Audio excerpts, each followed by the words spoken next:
when you meditate, it's very important that you don't meditate.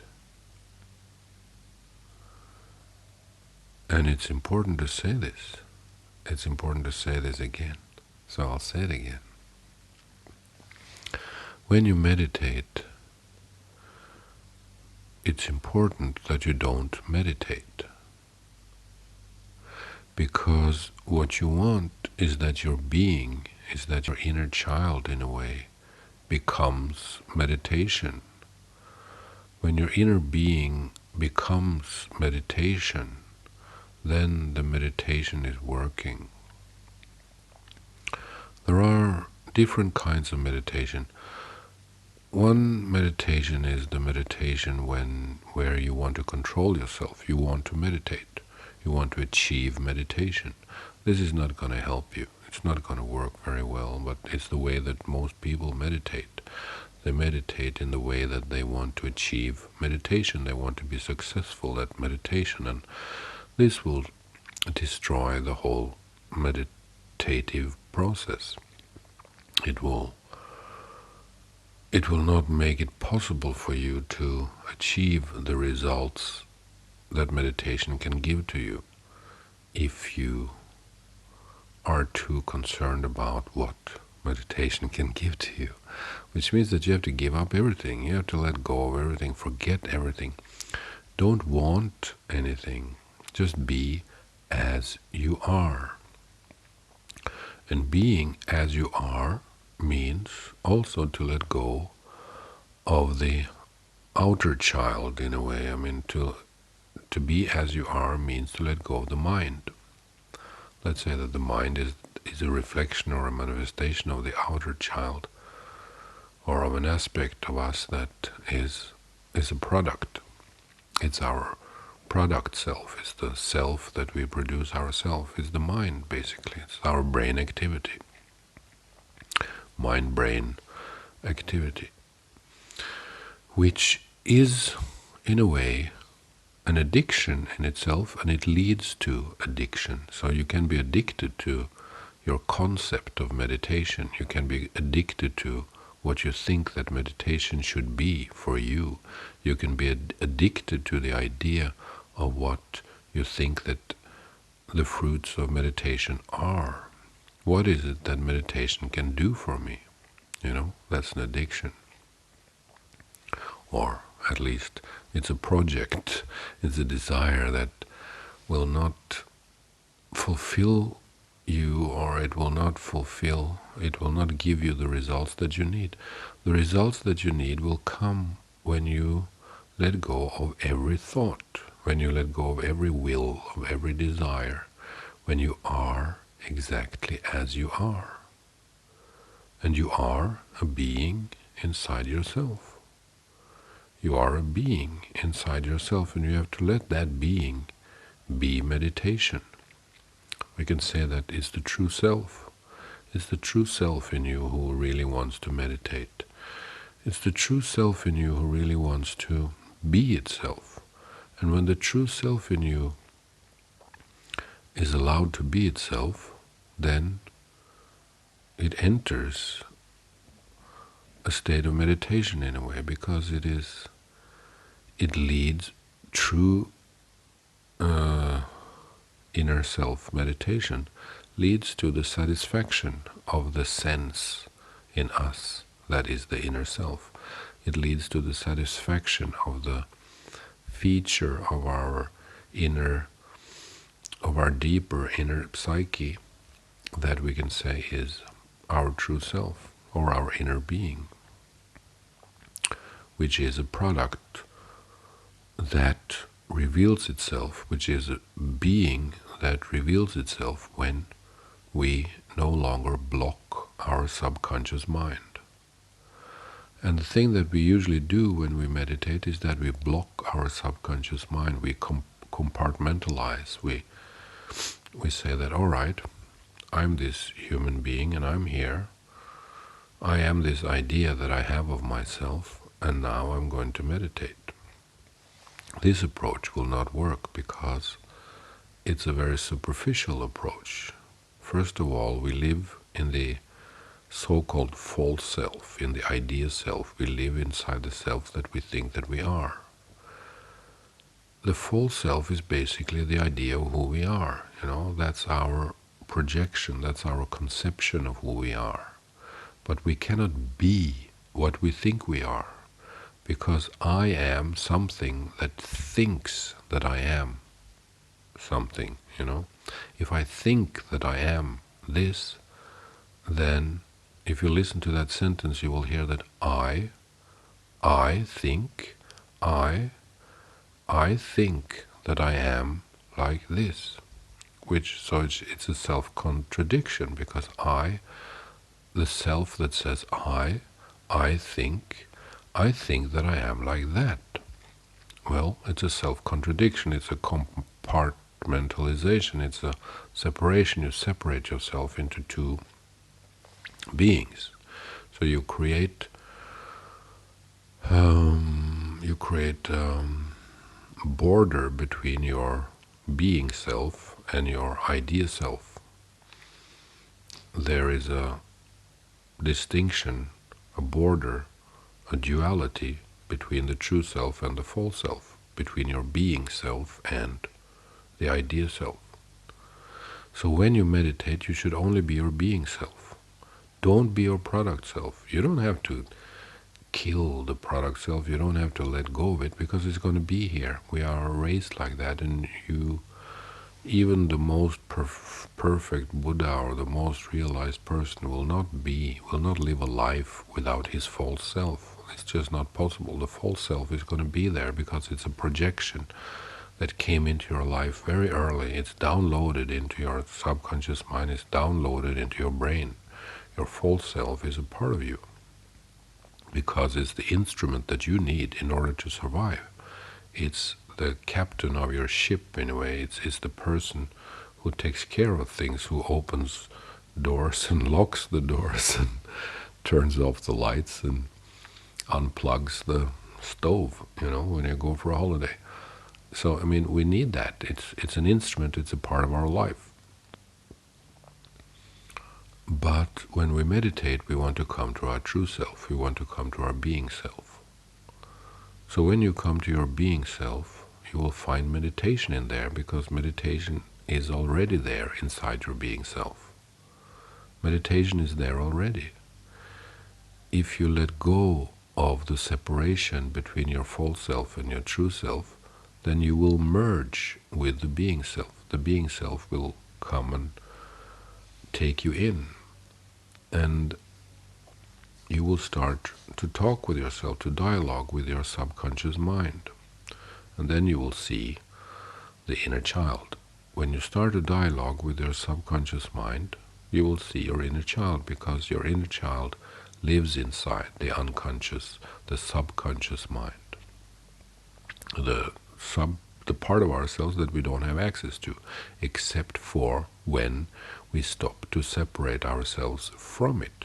When we stop to separate ourselves from it, then we can access information that comes from that domain, from that area, from that part of our brain, from the deep regions around the amygdala, So everything is stored inside us, and the subconscious mind is the environment, is the house of the inner child, and you will find the inner child in your subconscious mind. And when you give yourself the freedom to just be who you are, with no name, no sex, no age, nothing, you're just a being, you're just a being self, then you will find that. Don't think about the words of awareness. I'm just going to be awareness. I'm just going to be consciousness. Because awareness is not going to help you. Consciousness is not going to help you, and it's not who you are. Awareness is a feature of the machine that produces the human being. Awareness and consciousness is a feature of the machine that is the human being. Our awareness and our consciousness is produced by the nervous system, by the relationship between the nervous system and the brain. So forget all about that mumble jumble that I am awareness, and true pure awareness is the same thing as God. It's not. Your being is the innermost part of you, and you will find everything that you need there. You will find Parabrahman, the supreme state in the world, which is ultimate reality. Even Parabrahman you will find in your true being self.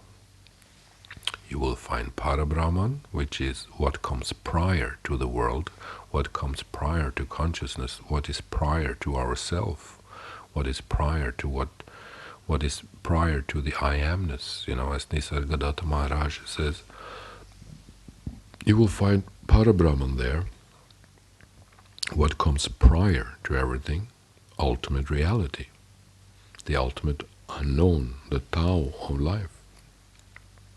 And you will find Brahman there, God, everything that happens, every manifestation, every phenomenon, included awareness itself, included consciousness, and you will find the Atman, the inner child, or the soul of man. All of these things are in the being self, and you will find them there. Awareness is a feature of the human program, and the human program is the machine that constitutes your life.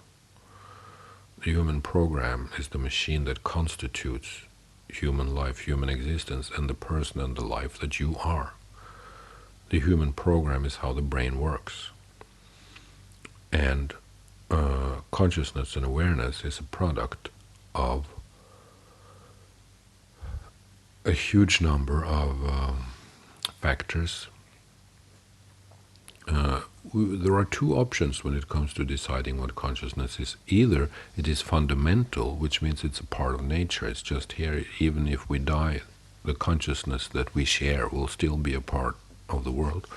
Or that's the one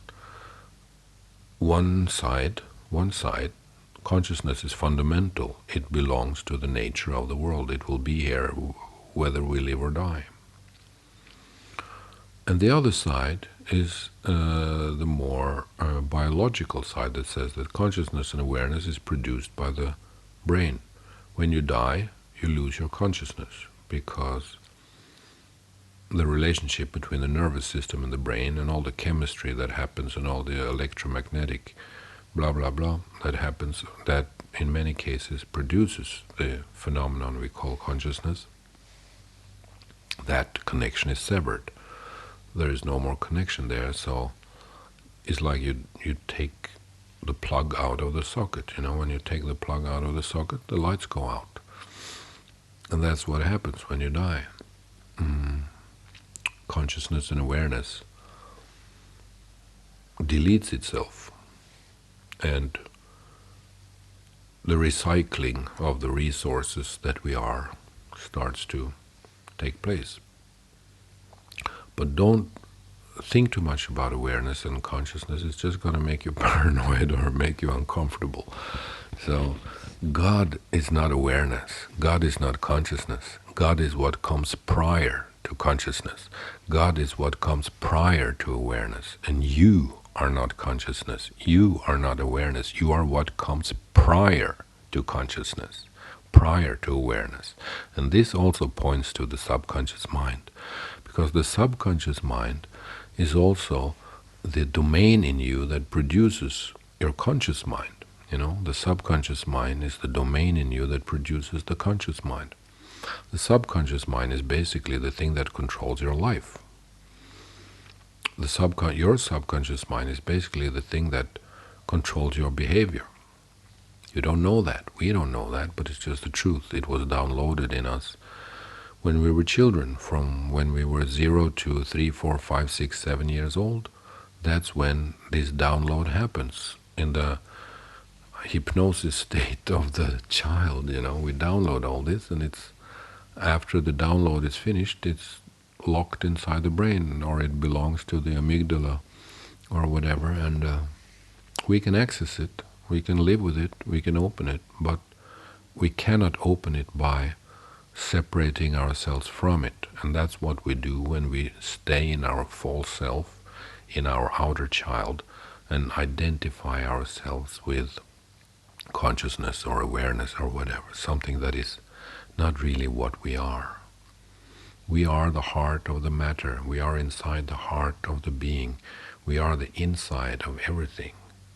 We are what's inside ourself. We are what is inside everything. And we live inside both our unconscious, subconscious mind, just the way as we live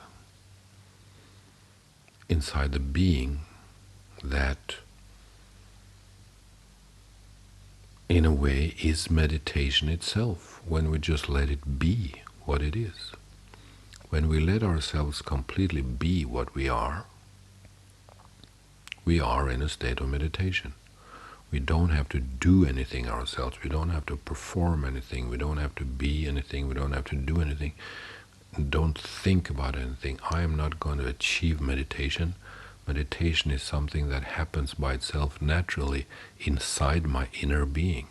When I can access the meditation that happens by itself, that is in itself, inside my inner being, the meditation that already is inside my inner being, that's when my being meditates. All right, so when you meditate, make sure that you don't try to meditate. Don't want to meditate, just let it happen by itself. Allow the meditation of your inner being to take place by exposing yourself to the naked being of the inner being itself. Just let it be what it is. Don't try to achieve anything. Forget anything. Don't separate yourself from the essence of life. Just be the essence of life that is in complete peace and inner peaceful meditation just by itself, because it just is. You don't have to do anything. You just have to let it be what it already is inside yourself. Thank you.